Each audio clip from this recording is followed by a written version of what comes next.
This podcast is part of the Spoon Podcast Network, home of smart conversations that feed your mind.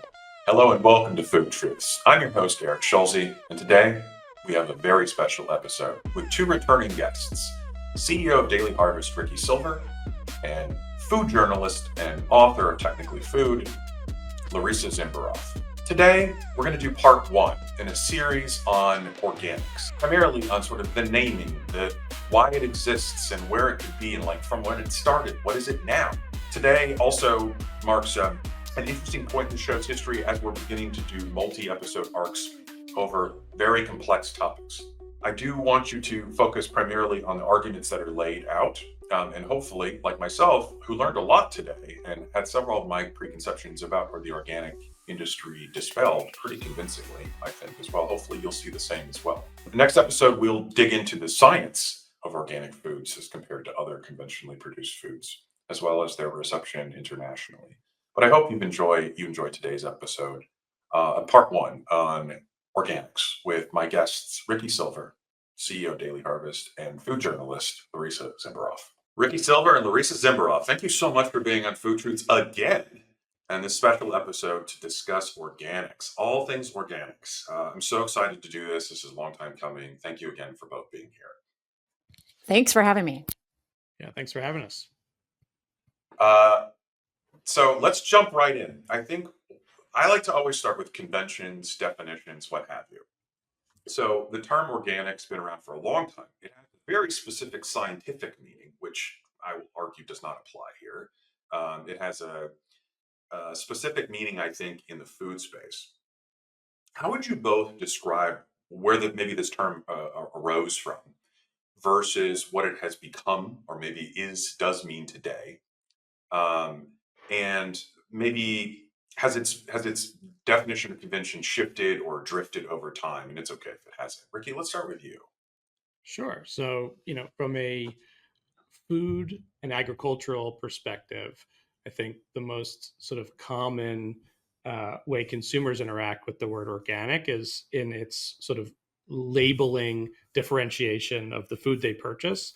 And I think to your point, as sort of the science grounds us, right, the term organic itself has evolved to lend itself to this regulatory claim, but obviously, sort of as my chemistry background tells me, the original meaning is that it contains the element carbon, and therefore, to your tee up, there is a fairly large distinction between the original identification of the word organic and what it now means to consumers.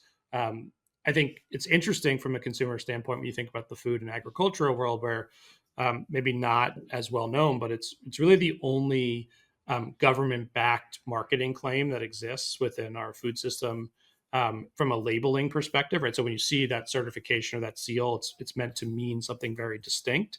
And the sort of way that regulation has been governed continues to evolve. But overall, I think, I can't wait to get into more of the details here, but sort of this sort of dynamic that we've teed up in the food system, that it's organic versus conventional agriculture, is one of the more interesting things to dig into today with you all.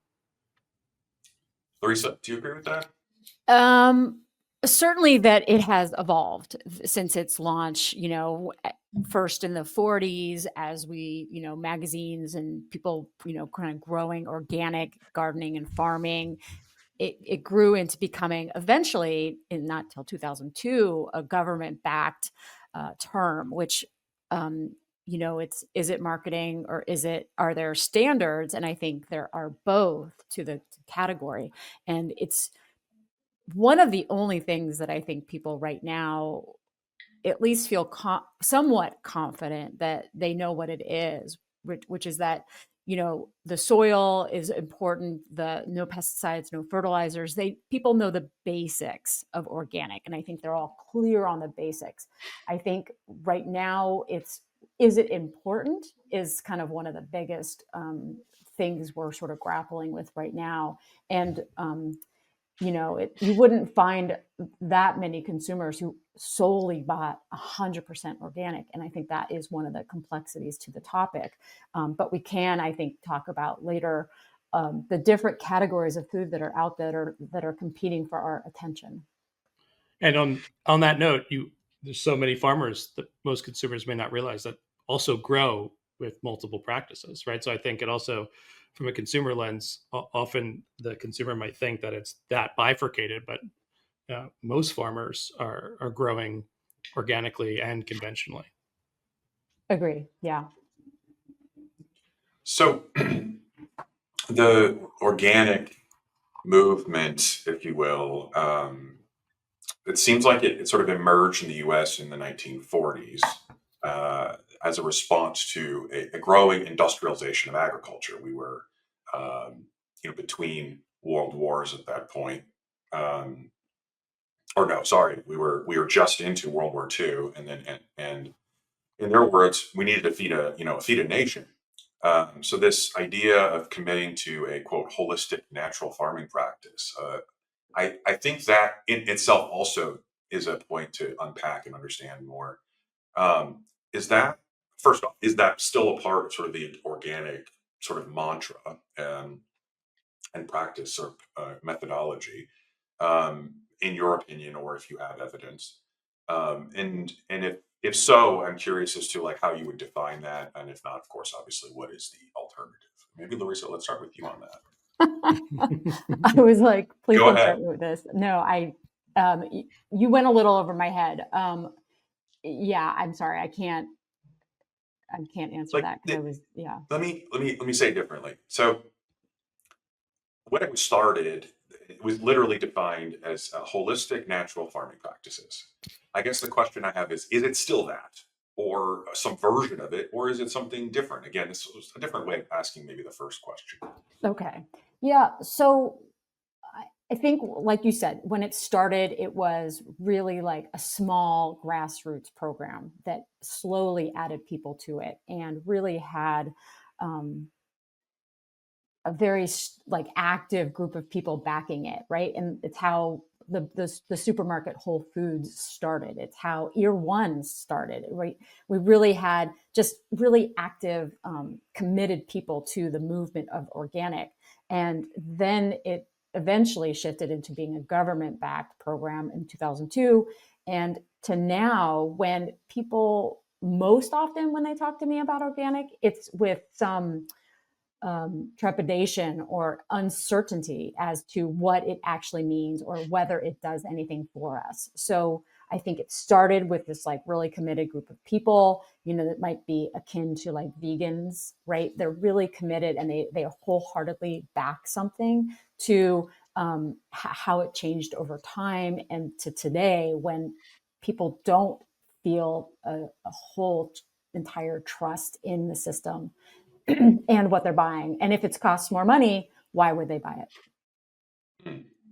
I think it's one of the most interesting parts of the organic movement and the sort of principles that our food system have built on, right? I think part of maybe the reason there's doubt is because of that price premium distinction, right? And we'll talk about throughout the conversation, there are real cost differences and there are real barriers for farmers to adopt organic practices that allow them to get certified. Um, so much so that there are actually farmers that grow under the sort of called organic principles, but don't go through the certification process because of the sort of additional burdens that it requires. So I think actually one of the like fundamental questions is a system that predicates consumers paying more for organic the right long-term vision for our agricultural system in the US? Or is there a more important conversation to be had, which is how might we move the agricultural system more holistically away from one that was, to your point, Eric, designed to, um, quite frankly, deliver the most amount of calories as efficiently as possible to a agricultural system that nourishes the country, that creates resiliency into our soil and uplifts farmers. I think those that support organic, including myself, would argue that the organic standards are closer to that latter food system than the hyper industrialized one. But part of the reason I was excited about this conversation was because I fully appreciate the sort of the tension and the nuances between what is maybe the North Star we're trying to aim towards, and kind of what is current state. And I will just always come back to my strong belief that, like, again, just pitting farmers against each other, organic farmers versus non-organic farmers is also part of the problem, and that it's a question of what do we want to prioritize as a country, as a world, right, in the sort of ag system we create. That's an interesting point. And would it be fair to say, Ricky, that there's maybe that organic production, and I'm imagining it at what I would consider an industrial scale, but like at a large scale, that pricing is actually more reflective of sort of the base, the floor, or what produce and other and animals should cost, and that we have sort of artificially depressed prices elsewhere in the agricultural system. I'm curious. It's sort of again finding out where where should food obviously pricing, where should it be? Obviously people want it to be as cheap as possible, but you bring up a good point, like is it nutritious enough? Yeah, it's a pretty loaded, complex Mm. question, like so many of the combos we have together, which is why I love joining you. Sure, You sure. know, I think from a kind of current state perspective, and I can speak to my experience here at Daily Harvest really directly, right? When you look at the differences between on a per commodity basis, the cost to buy organic butternut squash versus conventional butternut squash, or organic almonds versus conventional, I think has two primary drivers of pricing distinction. One is, to your point, the true cost, additive cost of farming organically. I think it's well known that on a sort of acre to acre basis, generally speaking, growing organically has a lower yield. So it's the yield in the immediate term and the additive costs of farming this way create a price differential. And then I think because this has largely been a volunteer program, right? You volunteer to uh, um, commit to these standards and be, go through the certification and be regulated. There's also just a sort of supply and demand dynamic, right? And again, that was going to look differently from commodity to commodity. I think if it was simply a matter of the added costs of farming, there would be a much more standard differential, right? 10% across every commodity, and we don't see that today. And so I think that's one thing that I'm really, and I don't have the answer to this, by the way, but I'm really interested in, is like in that sort of future food system that we all want to build. What does it look like to move a higher percentage of our growing towards these practices, but not force the entire cost onto the end consumer, who, again, to that initial point, is now questioning, well, why am I paying more for this lettuce, or why am I paying more for this ingredient? And again, I don't have the answer to that today, but I think it's like the most fascinating part of this question. And if I can jump in, maybe the new tariffs are going to is there an opportunity to grow more organic foods here with the introduction of these tariffs, right? Since we import a great deal. Ricky, you're going to have a better number than me off the Yeah, top of your head. it's How much about $3 billion of imports, yeah, to meet the right. demand domestically. And the sales of organic is, And I think domestically it's about $6 billion. so half, right? So with the introduction of tariffs, like couldn't we think about food instead of phones and computers, and making some changes to what we grow here? And then, speaking to yield, organic is going to be smaller. There couldn't organic be where we stand out in biodiversity? And couldn't we pull in some of the certification levels of regenerative organic, right? Where it also has to be good for the employees and it has to be good for the community. So, back to how organic is about the soil and pesticides and fertilizers, right? How do we prioritize all these important metrics, and not push the price onto the consumer? Yeah, I think the interesting thing about the role of tariffs in this space in particular is right? There are obviously some ingredients we simply will not grow in America, right? We're not growing coconuts anytime soon. We're not growing bananas, but we are growing a lot of ingredients like berries and squashes that we end up importing a large percentage of organic ingredients into the country.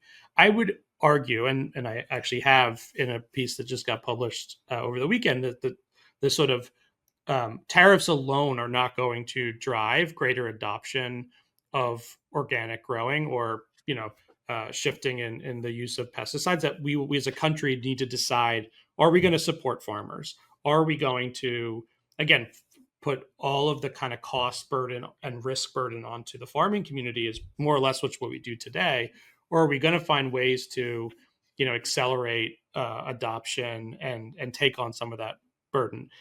I would say one thing I'm really in the sort of earliest stages of sort of forming my own perspective on this, so maybe we could do it together, is in ways that we have looked at other parts of industrialization and looked to make changes. For example, the energy sector is a great one, right? Early day conversations around the validity of moving the energy sector further away from fossil fuels and adopting more clean energy, right? It required commitment. It required investment in R&D and science. It has taken on administration, some adoption of tax incentives for businesses to adopt things. My very dramatic prompt is, what would it look like if large food companies today that were buying, conventional ingredients were actually tax incentivized to buy organic ingredients, even if they weren't certified, right? So I think the tariffs, uh, you know, holistically have a lot of complexity, and have created a lot of uncertainty. But specifically within food, specifically within organic, it if anything will only raise prices, in my opinion, and soften demand if we don't support the local production differently than we are today. I can appreciate that a lot. I think it's super interesting because, and this gets to like, there's a thought experiment I like to run, which is when I worked at FDA, I had this idea of like, what would it take to have a genetically engineered food that was certified as organic? Like, what would that take? And as right now, you cannot, to my knowledge, you cannot have a genetically engineered food product be certified as organic. But I don't know why. I don't think I don't think those two are mutually exclusive. For example, Ricky, you brought up like growing bananas in the U.S. Maybe we could or onshore bananas if we use genetic engineering. I don't know. So I guess what I'm saying is like we have a lot of possibilities, and I like bananas that are nutritious, and I always want I want the Gros Michel to make a comeback and not have to eat these Cavendishes over and over again. So maybe the background question for you guys is, what's the goal here? What's the goal of an organics program? Right? Ricky, you kind of touched on it at the beginning, but I'd love if you both could expand on literally like what are we trying to do here? This gets to the tariffs as well. Like, what are we trying to do here with organics? I'm happy to jump in and give my perspective as a starting point, but I think the sort of idea of regenerative organic was raised, and I think it's the reason why regenerative organic as a new certification and regenerative more generally has sort of, I think,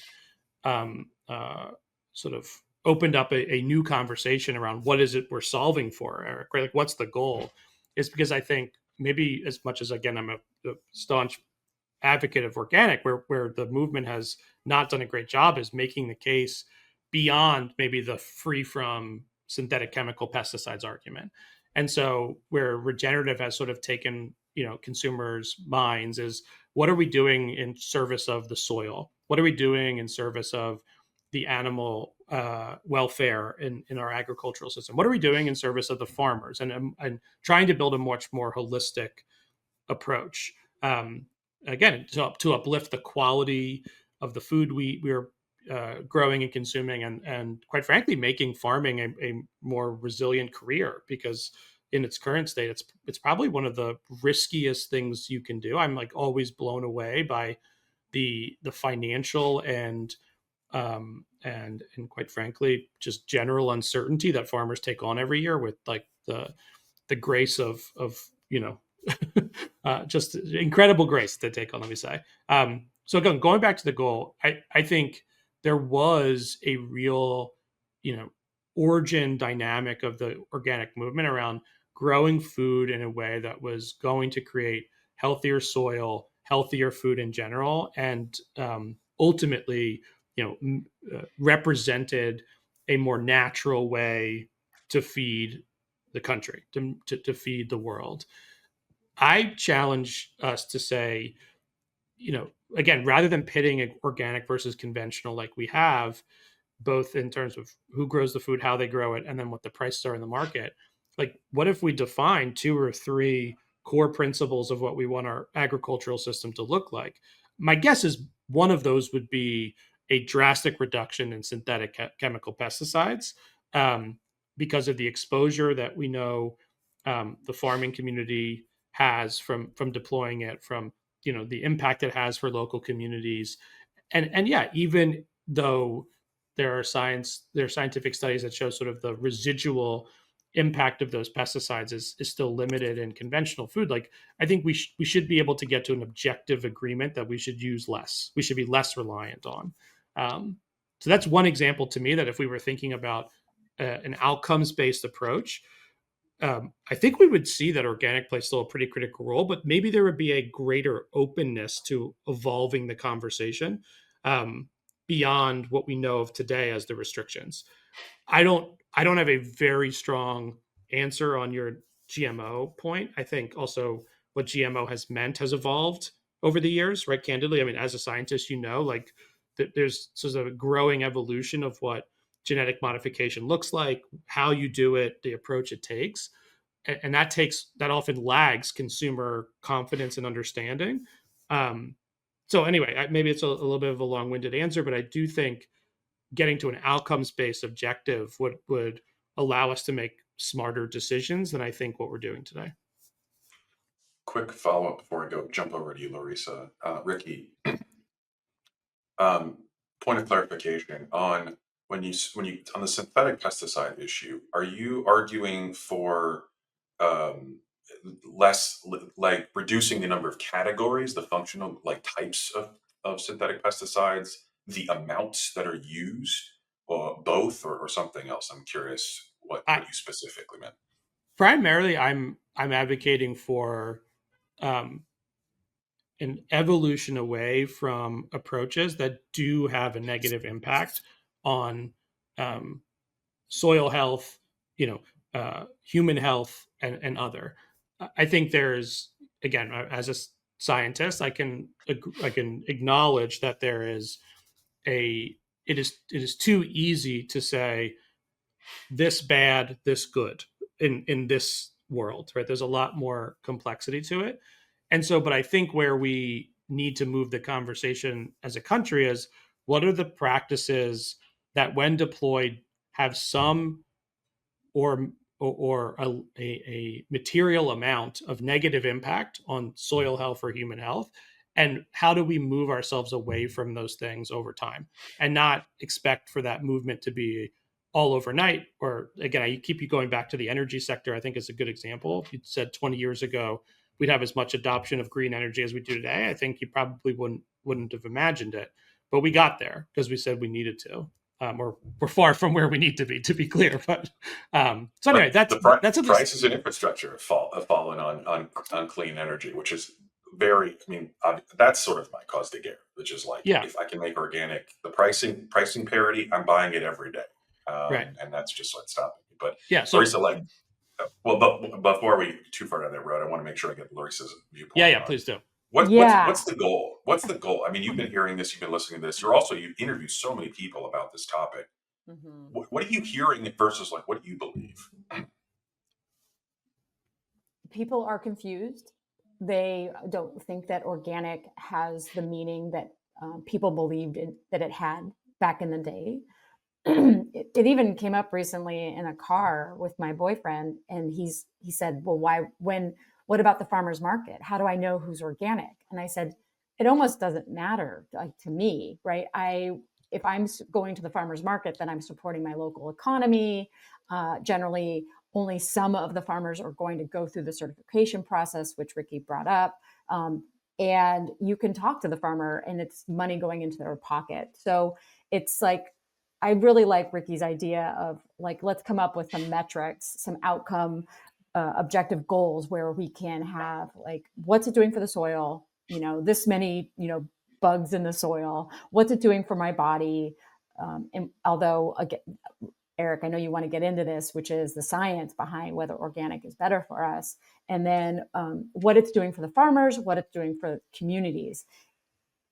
And then the problem is I can't even, like, think about this because research is sort of going to plummet because investment into our institutional research, agencies is under threat. And how are we going to get these answers? Because so many are still left to be talked about. The goal of organic was to give back to the land and create something healthier for people.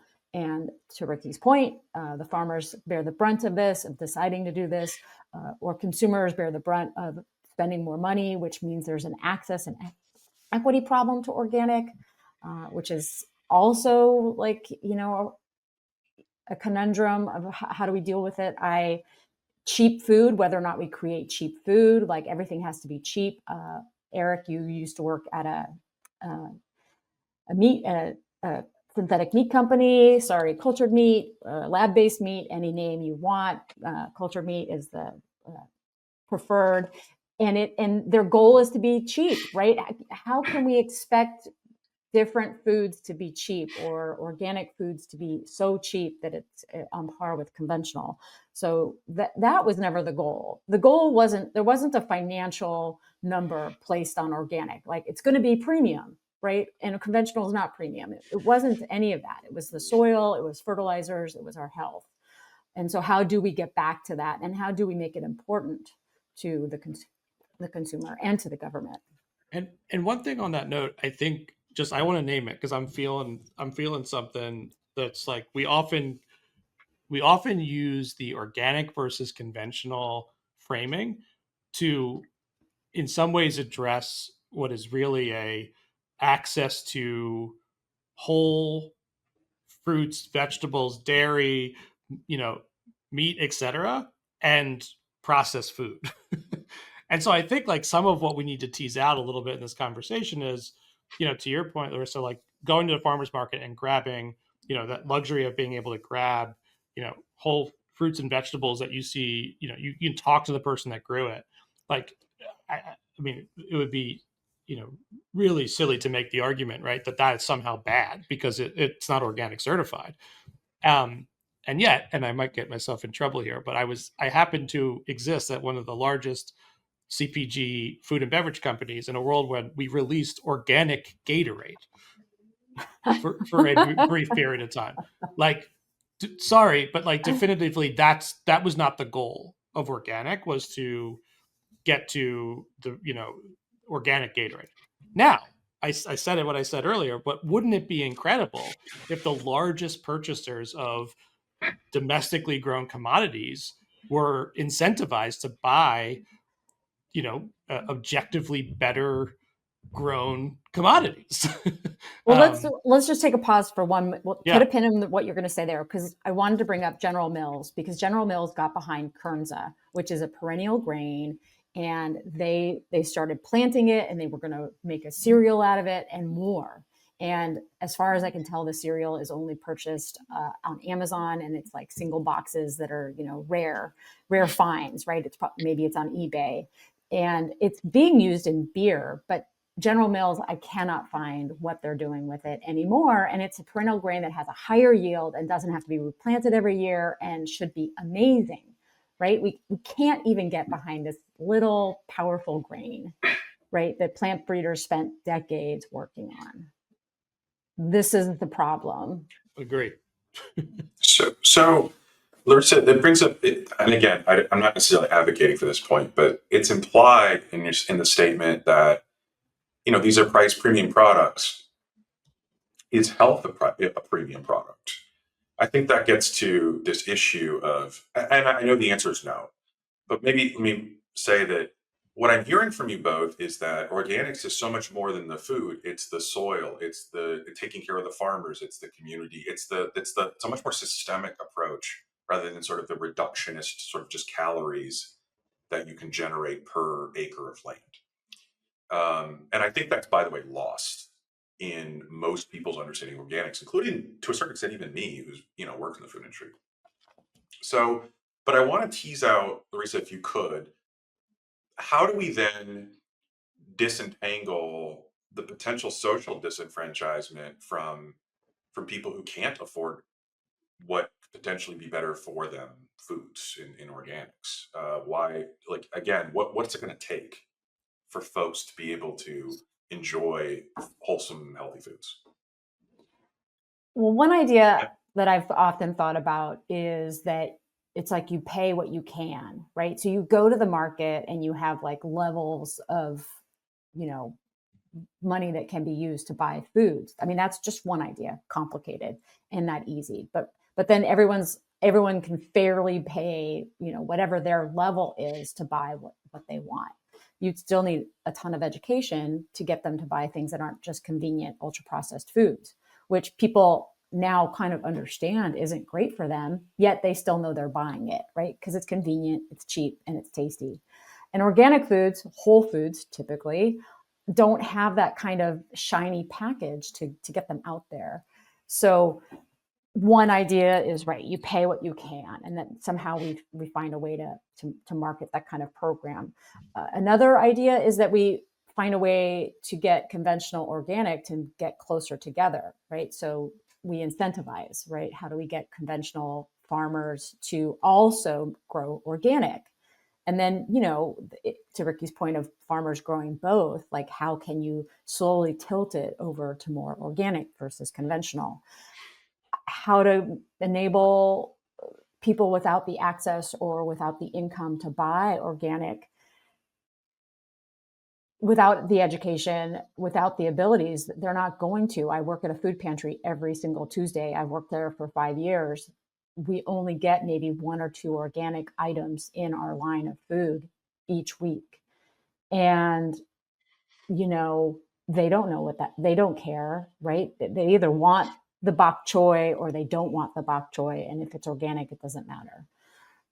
And bok choy isn't an easy sell to the Guatemalans that come to my food pantry. Yeah, I think just to build on that a little bit, I think on the premium that exists, and I think, again, I don't speak for the organic movement of just one voice, but I think it's a fair question to say the premium exists in large part, like I mentioned up front, because there is additional cost, and because we've chosen for this to be a demand and supply sort of model. Kind of like we do with everything, which I get, given the system we operate in. But like the premium, in some ways, there to indicate it's a higher quality item. I think, again, going back to what is the goal or what is the outcome, if you could ask, organic farmers or farmers that want to move more of their land to organic, or conventional farmers that, are curious, if we created a new system that allowed them to grow this way, created demand on the other side that wasn't this price elastic, I think they would. And so that begs the question to me, like, what would we have to change about the system we're investing in, how we subsidize agriculture in the US, how we support farmers, right? Do we think about, Eric, I can't remember if we talked about this on the first conversation we had, but almost one thing that's always comes to my mind, like we think about infrastructure and investment as a country, but we don't ever really equate our agricultural system into that same sphere of thinking. The other thing I'll bring up on this note that makes me really stressed about the current state of the country and the way we're thinking about, where we're putting our money and where we're not. There's been a lot of discussion around, how do you remove soda from SNAP benefits? Very unrelated to this conversation, but it's been like, front and center, driven by the Maha movement, really pushing this argument. And I'm not 100% sure where I personally stand on that as a standalone issue, but there isn't sort of an equal or reallocation mindset going on right now? What if we actually found ways to reallocate that funding and made other ingredients more accessible? There's legislation called the Shop Act that would allow for frozen uh, fruits and vegetables to be more directly applicable for SNAP benefits. That sounds like a great way, right, to get more whole, fruits and vegetables into people's accessibility equation. Because again, to this point around price differential, whether it's organic or not. So, I'm whenever I get into these conversations, I almost find myself I get so energized by how complicated it is, right? Because as a scientist, I want to get into that complication and like peel off variable by variable and sort of say, like, what would the end state North Star ultimate system be? And then I quickly reach the point where I'm like, oh my God, how far are we from that? And does anyone else agree? um, because it's going to take a lot of change to get there, right? Yeah. So the soda question is kind of interesting. Like, are you suggesting that could Snap instead pivot to saying that the soda's the top item purchased with SNAP benefits, right? So instead of that, they have to buy organic. I was more saying, but no, but could we live in a world that did sure, that? Sure, yeah. And again, going back to, how often are we debating organic versus conventional when we really mean, whole, healthy, grown food versus ultra processed food? And I think that's like one of the things from a marketing lens and a consumer lens that's difficult to tease out. And the biggest consumer of ultra processed foods are kids, right? The percentage of kids eating ultra processed foods is higher than adults, which both numbers are too high. And that is the problem. And I think that right now, people are talking about ultra processed foods and seed oils and the Maha movement and food dyes in school lunches, right? So that, and candy, right? So that's the conversation, and it's actually pretty interesting because Eric came to us with this idea to talk organics, and to me, organics is really falling by the wayside a little bit, and like I would be curious to see what Gen Z and Gen Alpha think about organics, and I haven't seen that kind of information yet. In my past, I could comment a little bit on that. We did a lot of research on younger generations, and by and large, it's almost linearly correlated with every generation is more climate change focused in terms of their purchasing. And the sort of turning point was millennials. And now each generation is successively more invested in purchasing products that are more climate focused, climate change focused. Yes, interestingly, yes, climate change and sustainability, but what about organic? The term. So with organic, it was still split, but what was interesting was an increased sort of acceptance and tolerance for genetic engineering across the board, which again continues to be sort of interesting to me. That I think that there is a shift, as we talked about at the beginning of the conversation, a drift, if you will, of the term organic, which is not a bad thing. I think words do accumulate meaning differences as with time. We've got some research that we've been connected to that does show at least 3 out of 4 millennial and Gen Z respondents say it's important to buy and eat organic food. How does that show up in purchasing behavior? I think is always the question. But we know there's generally a lag. Yeah. People say one thing, do another. Yeah. Right. Let me ask both of you. And this ties to probably, and if you want to, again, like how do we certify? Feel free to take it that way. But my question is around, again, if the benefits of products, whether, again, I know it's not versus conventional versus organic, but like largely speaking, the science states that the nutritional differences are minimal. There are some differences in some of the micronutrient loading that benefit potentially organics. But in general, we're saying like these are wholesome products, and a conventional product is nutritionally indistinguishable. How would you define that wholesomeness? Like, where's that coming from? Where is it? The added externalities? Is it the community aspect? Is it the soil health? Is it all of that? That is what something that like I think I struggle with candidly on this issue is at the end of the day, if I'm getting the same nutrition points, why would I spend more money for the same nutrition? And I Well, think a lot of people feel that way, but I don't know. I'm curious where I can change my mind about this. Well, I think therein lies one of the fundamental problems, right? Which is, to your point, there are increasing studies that show there are sort of improved or slightly higher nutrient density in organically grown foods. So let's just say, for the sake of argument, it's roughly the same, though, right? Um, the organic movement, as it shifted into much more a justification of that premium, right, of the regulatory label, right, largely focused its energy on the free from synthetic chemical pesticides argument. And from an end consumer, right, you then have to believe that the uh, the premium that I'm paying is worth this benefit of a risk that is very hard to feel quantify on a day-to-day basis. I think over time I think it will become increasingly clear that our exposure to synthetic chemical pesticides and other chemical additives have been objectively bad for us as a society. But these are things that take pretty long cycles to see, very generational cycles in some ways, and there will always be folks that push back against it and debate it. And so I think, Eric, to your point, there's this challenge of asking people to pay more for something that, if the primary argument in their mind is it's better for me because I'm not exposed to something that may or may not impact my life in 30, 40 years. I think, going back to Larissa's point, though, that's like not the only reason organics existed. It's not the reason it started.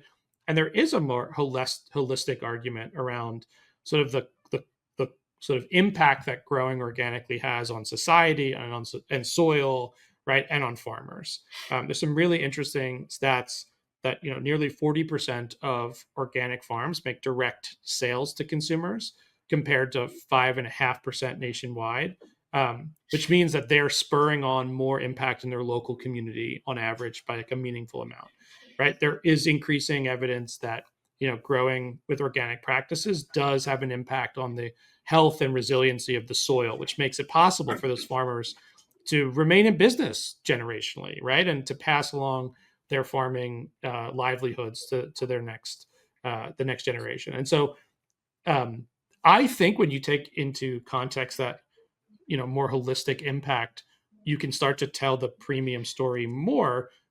But now we found ourselves right back into that trap where now we're still asking the end consumer to pay for something that's hard for them to truly see the direct impact personally. Which is why I go back to, I think if we're going to get from 1% organic farmland in the US to 10%, we're going to have to drastically shift the supply and demand dynamics that we're operating in today. Two things, so I want to turn it over to Larissa. One, I volunteer my body as tribute. But indeed, I am indeed pickled as a result of all of the synthetic pesticides. I want that to go to good use. And also, second, I think there's also a really good business opportunity here too. Again, I think that I agree that the benefit of organic product, if it's immediate and obvious, consumers will purchase it. So like this is a great opportunity to use genetic engineering. I'll keep harping on this to add or enhance existing nutrition to surpass conventional. And then it could justify, at least in part, an immediate benefit in addition to the absence of things that it seems to also, the absence of synthetic pesticides and the holistic aspect of this as well. I mean, again, if I could do this, if I were USDA administrator, this would be something I would put into effect. But Larissa, I'm curious what you think about this as well. Well, there's a few different spokes I want to take. One, we never Please. really addressed the topic that you brought up, which is why can't GMOs be organic? And a lot of that, I think, has to do with legacy bad blood towards GMOs and glyphosate. And glyphosate is something that does seem to be a little clearer. And when you look at organic foods that don't have these synthetic fertilizers and pesticides, that is a big problem. That is the reason why I am going to buy organic blueberries over conventional, and organic kale from the farm, whenever I can. So that's important to think about. And as CRISPR has come up, I think there's an opportunity for foods to be created, the hyper orange carrot that's going to give us more beta carotene. Like, what about that? Like you said, like, what if food tech industry that wants to somehow compete with conventional meat, what if they pivoted and they just made better produce for us that could create like a whole new category? There's a purple tomato that's using, unfortunately, GMO. Not unfortunately for them, because Walmart was selling it and they're selling it, and farmers, gardeners are planting it, and people don't seem to mind it. So there is a mind shift happening with GMOs. I think only the younger generations, when I wrote my book, Technically Food, everyone wanted to know if there was a chapter on GMOs. And I said no. And, there's probably a line here or there in the book, but there's not a lot of time spent. I think that GMO notion is going to evolve, and maybe organics will be readdressed. And then the last thing I want to point out, back to glyphosate, which is that it's found in almost all of the honey, all of the conventional honey that people buy. And it's a category people don't think of is contaminated. And maybe if more was done, if organic is a marketing category, if it's a marketing language, then like we have new things to talk about that might help people kind of believe in organics, like why organics is better. And maybe it's time to readdress that language of why organics is better. And Ricky, as the CEO of Daily Harvest, like, you have an opportunity, right, on a bigger stage to talk about a different idea of why organic is better. Yeah, and I think I've been really pleased to be, obviously, it's an honor and a privilege and a responsibility to be in the role, and to sort of represent a brand that is advocating for a better food system. There's some really interesting partnerships we've done that I think speak to that. Or like, how do you bring different entities together to get to an outcome-based approach, and then go advocate for that? So an example I'll share is we've got a 5-year partnership called the Almond Project, where we're working with almond growers in California, funded by multiple brands. Some of us, I would argue, are directly competing in the marketplace, where we've got 4 different plots of land being grown over the same time period. One is grown conventionally, one is grown organically, and then the other 2 are conventional or organic, but with additional regenerative practices added in. And so that the hope is that within 5 years, there's actually scientific evidence to say what happened to yield, what happened to soil health across different measures, right? What happened to, the nutritional density of the almonds grown. And that's really exciting as a scientist for me. But what's way more exciting is that farmers haven't waited for 5 years to start adopting the regenerative practices. They are seeing enough signals, and the sort of community of peers are seeing enough evidence early on, 2.5 years in, that we're starting to see acceleration of adoption. And most critically, we're starting to see large companies want to get involved in the program and accelerate the impact. I think, just marketing the benefits as a standalone brand will always have its limitation. We do our best to try to emphasize to our consumers why organic matters, and that holistic definition. But my call to action on these conversations is always, what does it take for many brands, many leaders in industry to stand up and market it together? Because you're going to have a much more successful shot at sort of convincing consumers when you're not just trying to convince them to buy your product. So it's been really fun to see, and I think like anything, there's challenges of it. A study like this too, it won't be perfect, but I hope it's like a symbolic approach to ways we can do things differently. Okay, question: how many Yeah. acres? I don't remember off the top of my head. I apologize. I apologize. I should know. Order of magnitude. I'm like a pretty meaningful, enough to make the research in the soil health scientifically relevant. I apologize. I don't remember the exact amount, but That's okay. That's okay. Yes. You knew I was going to ask that. And then second question, and you should be able to answer this. Do they taste better? So, because the almonds that are growing, right, it's also interesting when you think about certification. One of the questions that's come up is, is there a path where those that are grown regeneratively will have a different, certification potential? Obviously, things like regenerative organic has evolved. We have not done a good enough standalone side-by-side study. I think these growers grow great almonds, so I wouldn't say the taste difference has been a priority. But I hear you. I mean, right? Dan Barber largely has done these. He's done tomato tests where he fertilizes 100%. it differently. 100%. Yeah, and a tomato you can really taste, right? Yeah.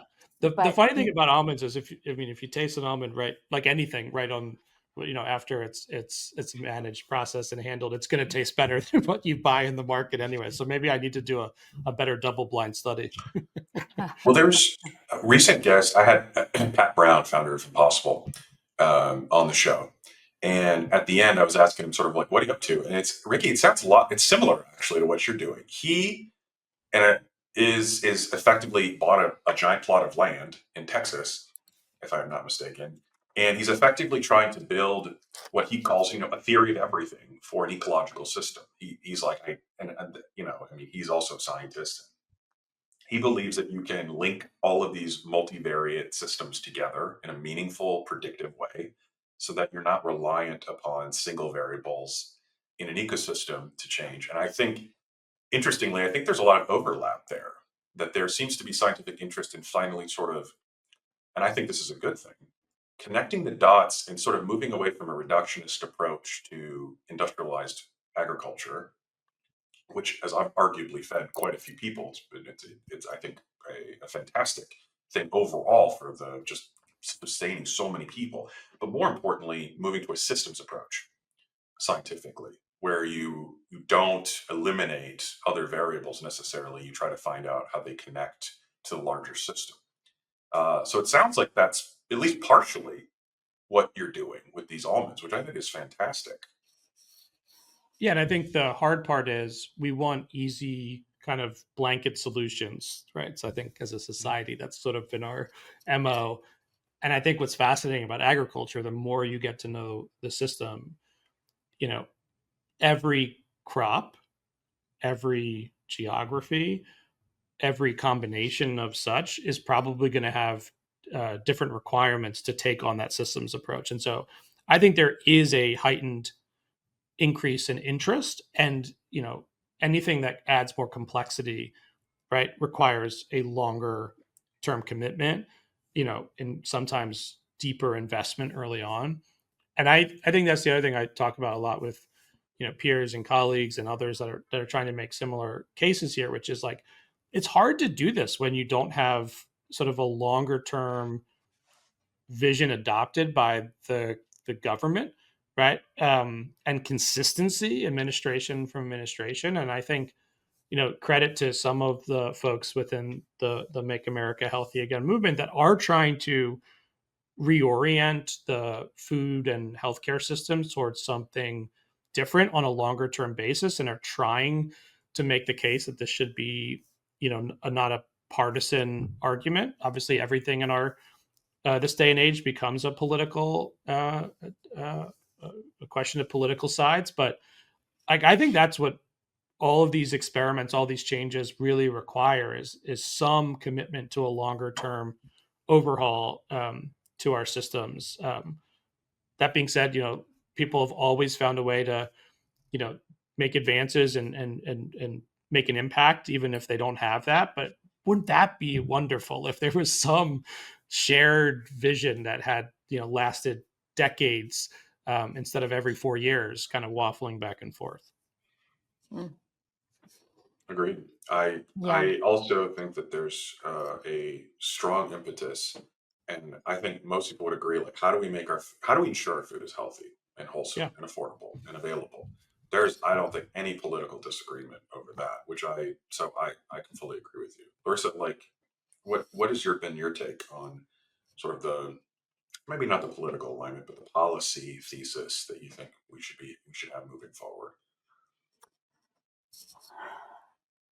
I think I appreciate that the Maha movement is focused on kids and schools because we really need to start there. That is where change will happen. Then those kids take their learnings home and they bring it into the house.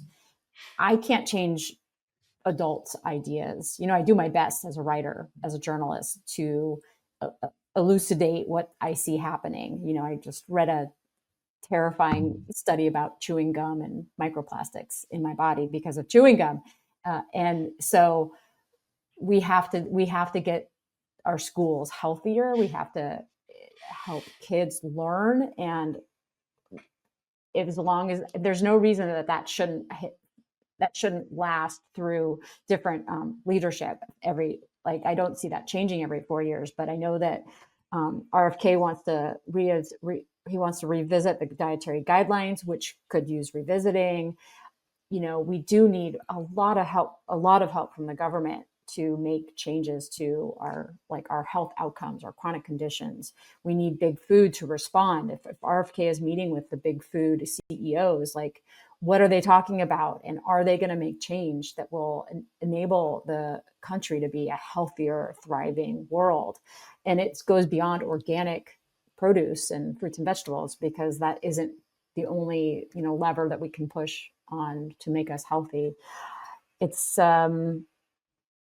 concerning that we don't all have the time and money to make sure we're healthy. And so you asked earlier if health was a premium product, and unfortunately it is. And that is so sad, right? I write about food because I want people to understand what they're eating and know more about what they're eating.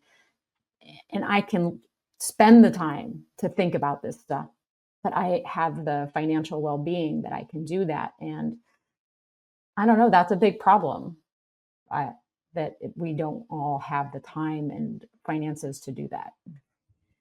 Yeah, I think one thing I've tried to be vocal about and try to influence as much as I can within my role is, it's such an interesting question of how are you successful politically? And, with Maha as a wider movement, I think there's been a philosophy of what are the handful of issues that we can rally folks around that sort of are hard to debate, right? Because whether that the most impactful or not, they're sort of the dye issue is a great example of something that has sort of galvanized people around. And there is a power in getting some wins, so to speak, right? Political policy changes, but there's sort of a danger of it becoming overtly political if you don't think about this from a wider systems approach and what else would change. And so at the same time, we might be getting new policy that removes food dyes in certain states. We're also cutting funding to the EPA on critical research, right? We're you know backing off of contracts we had with farmers, that would have allowed them to make investments in growing the food we need them to grow in a certain way. And I think that's the risk when I think about these moments in time, is that they get so fixated on sort of the important but small victories that you kind of lose the credibility of the wider system. And so I know there are a lot of folks that are really advocating for this wider vision and really thinking about how do you drive change over these next 4 years that is systemic, right, and holistic. But I think it's not always covered that way, right? If you think about some of the topics that have been really front and center over the last few weeks. I'll tell you, part of that is because, in my, I think my opinion, I think a lot of people share it, is that we've lost a significant ability to have a nuanced discussion in civil discourse. And literally, part of the reason this podcast even exists is to have more of that. It's okay for it to be very gray and very contextual, and it's okay to not have all the information. And I think in general, it's okay to say, I don't know. Um, we've talked about, Ricky, I think in the past too, like in science, it's a virtue to say, I don't know. That means that's the beginning of knowledge. That's where you get to learn. That's where you get to create. But in politics and policy, when I worked there, I don't know was a death sentence. And those two ideas are sort of, oil and water when it comes to civil discourse, unfortunately. And I think it's okay to say, I don't know. And here's what it'll take. And it sounds like, Ricky, again, you have been advocating again for, we don't have all the information, but this is the way through. This is a policy that I can propose. This is what I think we can do to work together.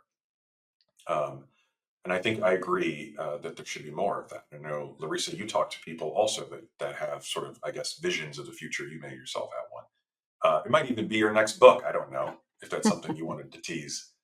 But what's your, if you had a policy proposal for Maha, for RFK, frankly, for this administration and moving forward, what would it be? Number one, it would be that big food could only have a certain percentage of their portfolio could be ultra processed, right? So 10%. I'm just going to say, like, only 10% can be ultra processed.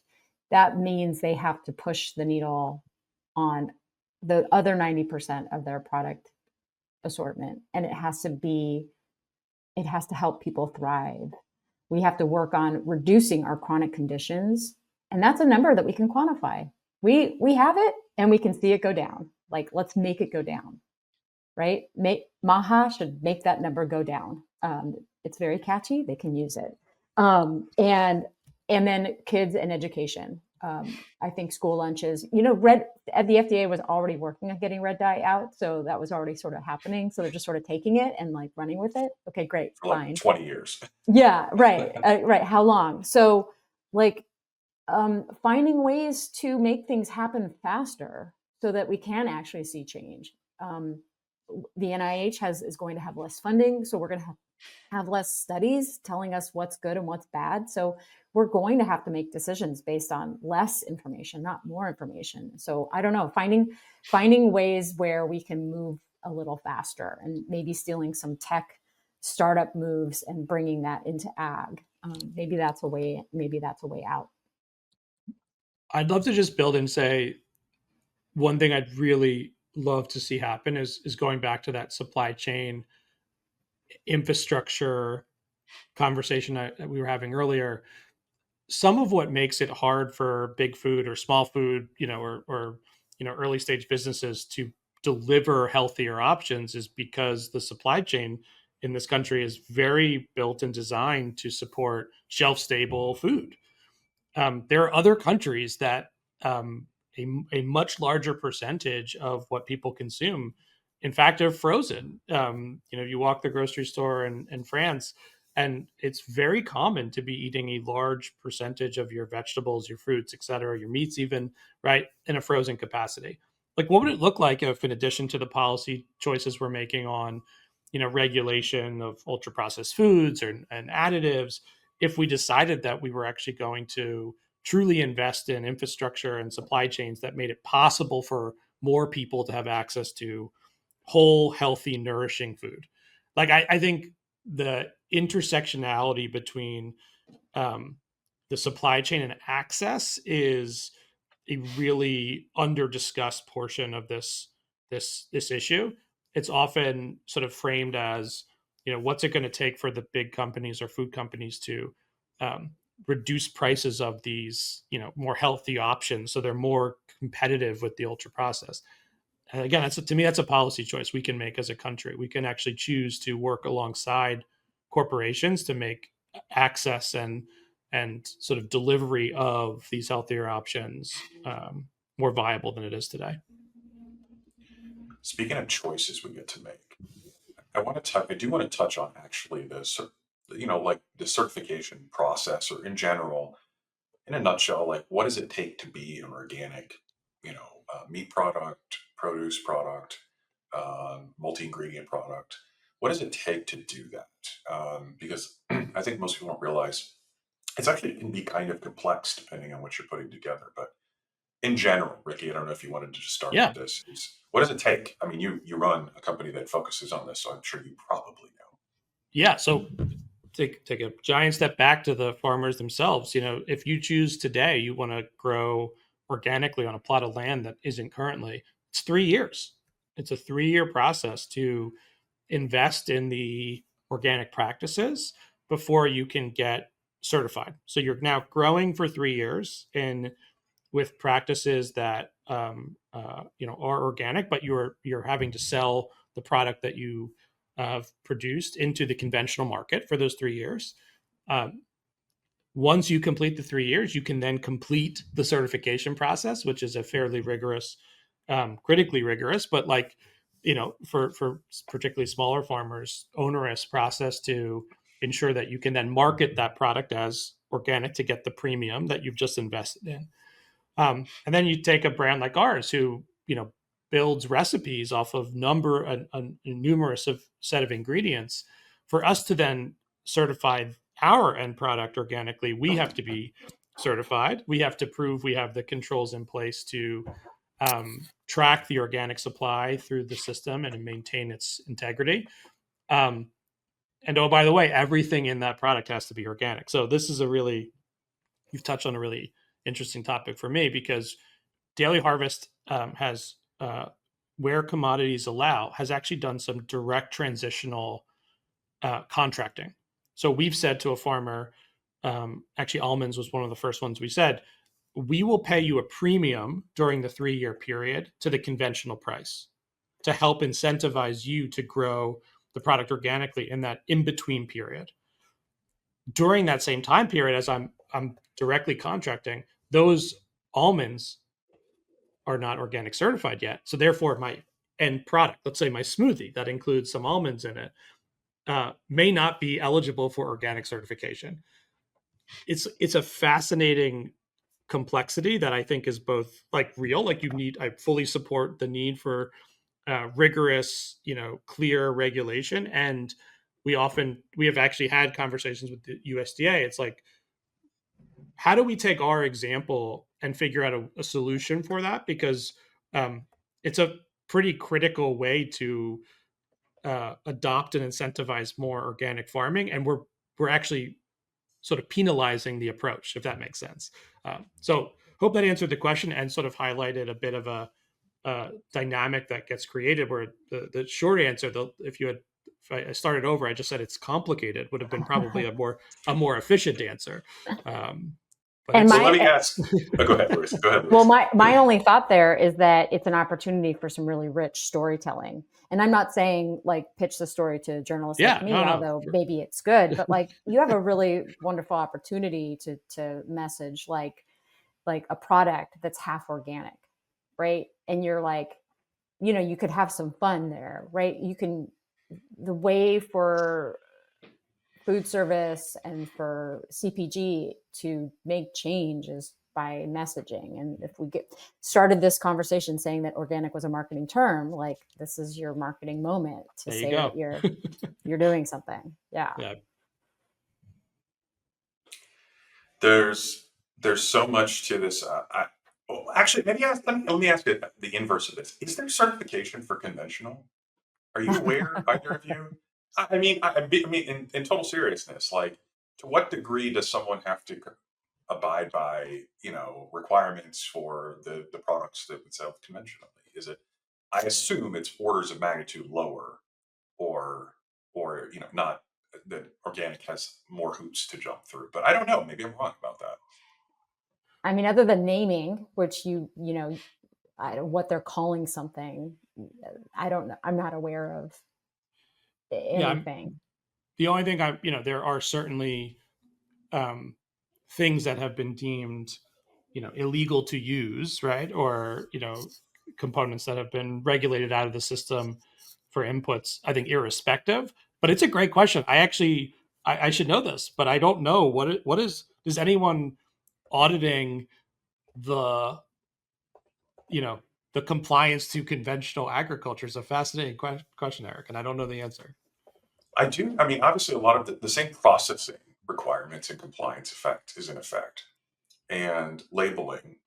But again, I think, for example, there's strict limits on, for example, synthetic pesticide use set by EPA.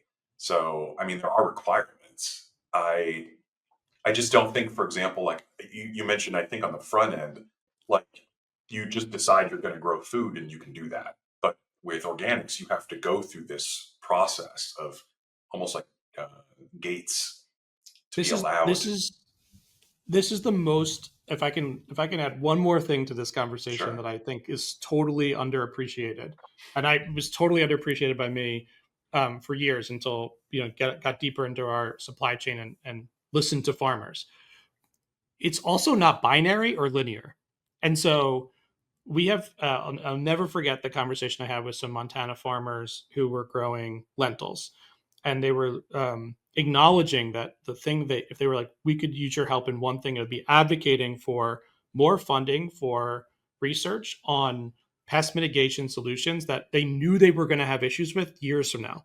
They couldn't figure out, they can't say for certain what those pest issues are, but the amount of times these farmers have transitioned certain parts of their land to organic, only to 5 to 7 years later had to start growing conventional on that same plot of land because they basically were not keeping up with the pest mitigation strategies. Um, so I think like the research side of this, and Larissa, you brought this up, the sort of scary dynamic we're living in, where we're basically, it seems like, going to deprioritize critical research that goes into these types of solutions for the long run. What is the lasting effects of that generationally? When, again, I think we love to say you're growing conventional or organic, but in the case of the timeline, Eric, you take 3 years to grow organically. Maybe you get a couple of years on that land and a new pest emerges, and there's no support from your government on new solutions, and you're right back to square one. Yeah, why would, as a farmer, how could you possibly say, yeah, that's risk it's worth taking? And so I think you're onto something here around the risk management, and the sort of the length of time and investment is really meaningfully significant. Hmm. So again, we've been kind of answering this across the board, but I am curious about digging into a little bit of organic is both a scientific and a marketing term. And I'm curious where both of you think that line is, or what sort of defines each category to you, or if you know it, maybe if there's an objective answer. But I'm curious, Larissa, do you have any thoughts on sort of where you set that line, or where people tend to set that line with you? I don't think we're not going into the market with science on our mind, right? So when we're at the supermarket, like on site, about to make our purchasing decisions, it's not about the science, unless we go to a market one day where we can see that data, right? I know that we are getting sort of these like fruits and vegetable scanners where you'll know like if an avocado is ripe, right? And you'll start seeing more data, or there's a barcode that we can, not a barcode, a QR code that we can scan and get more data on that fruit, right? So then we might have science to like support our shopping behaviors. But until then, it's like the term is a marketing term, and the price is, how much can I handle that item, and can I afford to buy that item? So more needs to be done on the science, because it's still so murky, as we've talked about, and that there's nuance to how you read the organic results of studies, whether or not they're like actually like more nutrient dense, they're have fewer pesticides, and what does that mean for the human body, or what does that mean for mothers that are pregnant and give birth. And there are studies that follow these things, but like, have they gone long enough, and have they studied enough, and like what were the problems with the studies? So I personally believe in the organic certification and the organic marketing term that I see at the market, and I want to support farmers. I know more. I'm a super user. I know more than most, but not as much as Ricky, and not as much as you. So, how do we quantify it better so that people understand it more? And when the younger generations, as they come up and are more interested in the climate and are more interested in sustainability, what does that organic legacy, because now it's a legacy term. What does that mean to them? I don't have all the answers. These are all really interesting topics. Ricky, on your side, how are you viewing it? Yeah, I think Larissa made the great case. Like this really is about storytelling, and so I think it is. In the dynamic of like consumer behavior, it is a marketing term, right? We're trying to make the case through a label, through stories, that this is a better way to grow food, and the impact it has on you, the soil, the planet is something to get behind.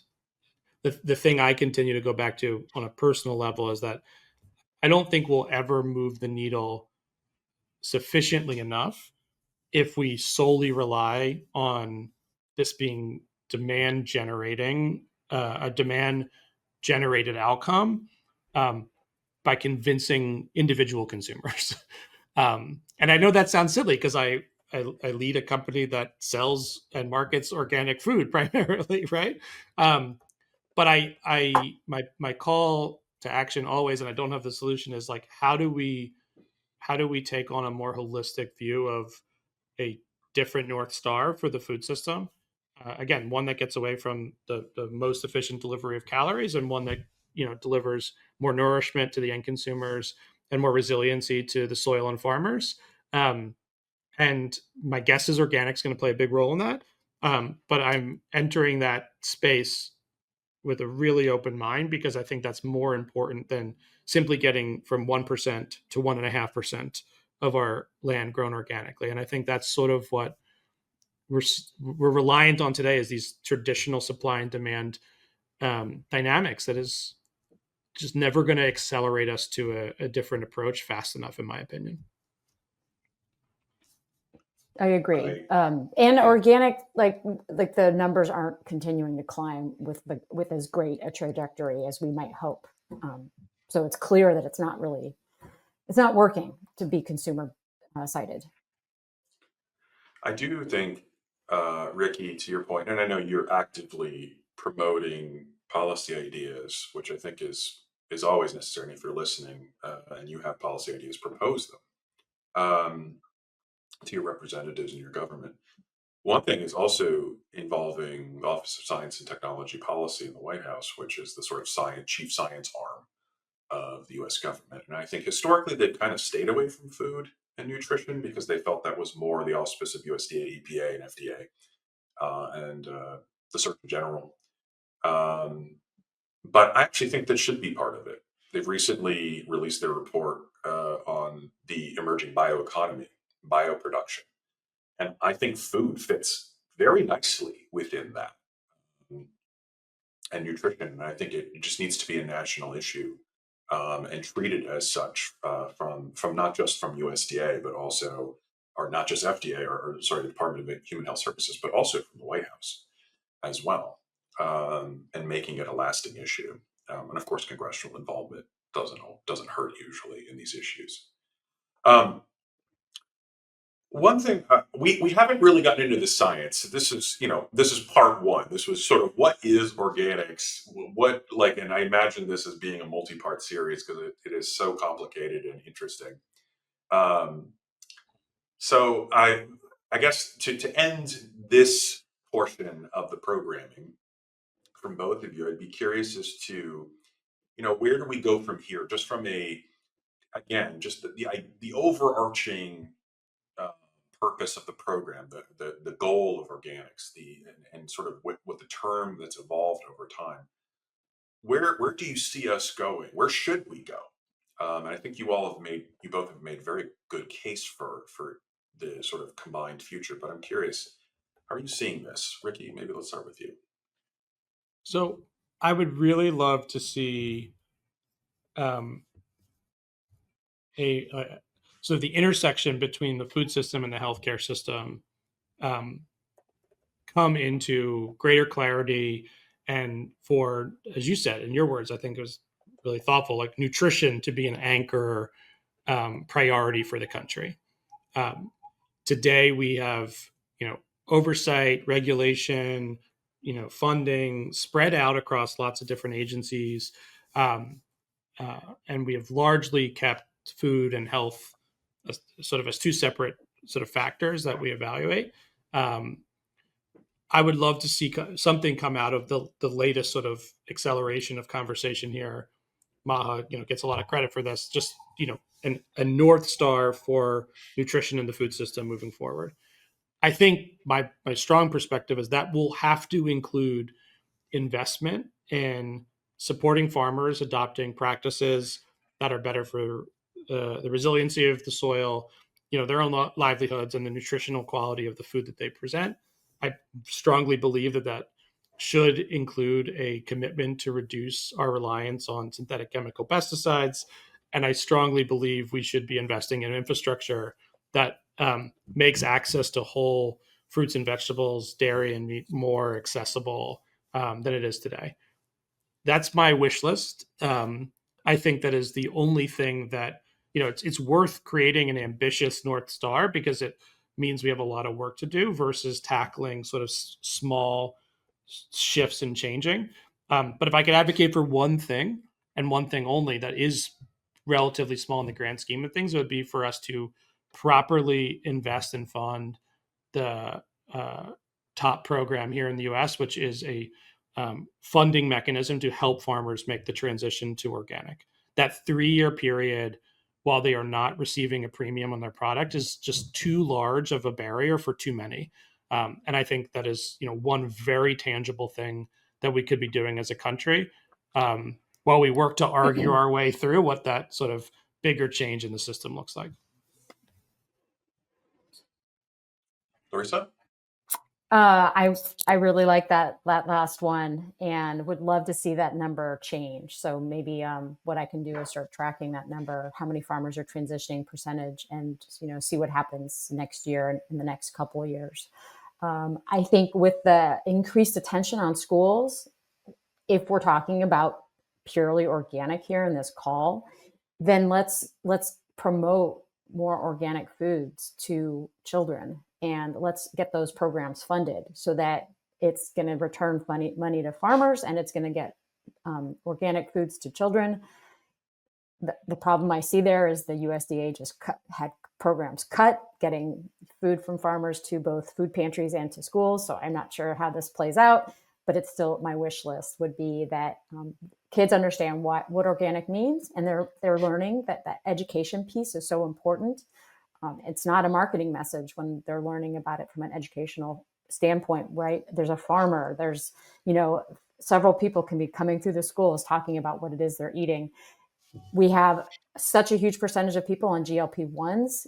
That's another reason they're buying more whole foods. So if they're buying more whole foods, which are more nutritious, then some of those are going to start becoming more organic. I know there's a berry company that just passed $1 billion in sales. Like, people are buying certain things at higher levels because of GLP-1s, and they are buying more produce, which is great. If we focus on these things that are like actionable, people on GLP-1s formulating better foods for them, that's going to ripple down to everybody else. If we can get kids understanding the educational points of organic foods and getting schools with healthier foods, then that's going to come into the homes.